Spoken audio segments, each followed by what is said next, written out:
Hi, fourth graders. It's Miss Maggie. And today is the first in a series of 5 workshops that will help you think about appearance pressures young people encounter. The workshops will assist you as you explore more helpful ways to manage these pressures and build body confidence. This first workshop is called Confident Me. And now we're going to go on to what our workshop agreements are. Number 1, respect differences. 2, you have the right to pass, as in you don't have to share if you don't feel comfortable. 3, keep everything that's spoken about confidential, which means keep it for you. It's not anything to share with other friends or family members. And please contribute as you feel comfortable and safe. What are we learning today? I'm going to be introducing appearance ideals and their sources. I'll be talking more about appearance pressures, and we'll be analyzing external and internal influences, which you've already spoken a little bit about with your teachers. What do we mean by appearance ideals? Appearance ideals are what our society or our culture tells us is the ideal way to look at a certain moment in time. And this can change amongst different cultures. Appearance ideals can change from decade to decade. Sometimes something that is seen as not ideal could be seen as ideal just a few years later. For example, the way someone styles their hair or the way someone dresses can be really cool one year or in one decade, and then the next one, it's actually not as cool. That's what we're talking about by appearance ideals. What is cool or what looks nice or what people want to look like in a certain period of time.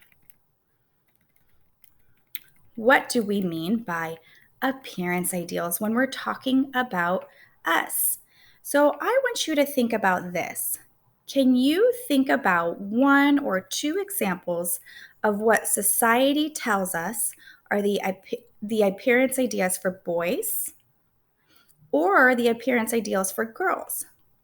For example, society might say that girls need to be thin, girls need to be wearing makeup, they should have long hair, they should dress a certain way, they should look and act a certain way.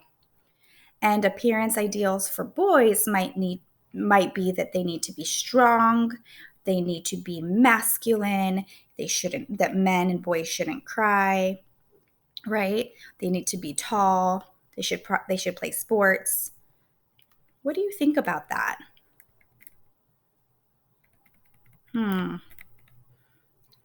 Sorry, this is taking a while. So we think about those appearance ideals and we think about different types of influences. We think about external influences and internal influences.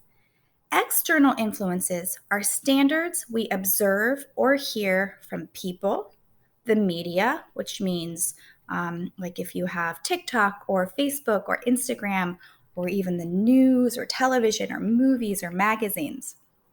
And external also means the world around us. Internal influences are thoughts, ideas, and judgments about ourselves and our accomplishments. What are appearance pressures? You can see here just from this timeline that from the 1910s, and of course these are cartoons, all the way down to the 2000s, there are different styles or what is looked at as the ideal appearance, whether it's the hairstyle, the clothes, what bodies should look like, right? And what you should have, as in what's cool. Like back in the 80s when I was a kid, we would listen to music off of cassette tapes, right? The phones, if anybody had one, were really big, cell phones, right? But they weren't very popular. So you move up through the years and you see more of what is the appearance ideal. And I will be posting a video that you can watch in Seesaw. talking more about these appearance ideals. Okay, we're not going to do the bowl of milk activity right now. What is the impact of these pressures?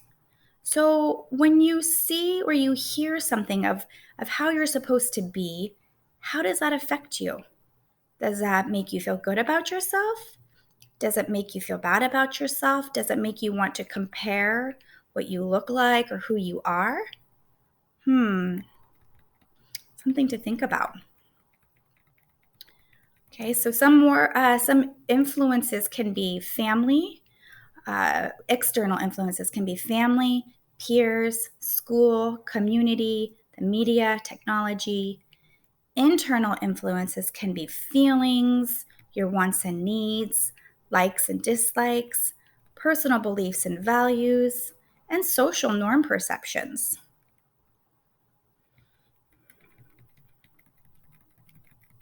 Okay? External and internal influences can be positive or negative. But you think about those negative influences and again, how they might impact you. Maybe they're going to impact your bank account. Maybe you have your family or you, when you're older, you go spend a lot of money on new clothes, new shoes, makeup, new hairstyles, just because you want to look like the way people look in media. Or maybe it just takes a lot of your time. You wake up extra early just to make your hair perfect or just to make your clothes look a certain way before you go to school. So you end up maybe losing out on some sleep.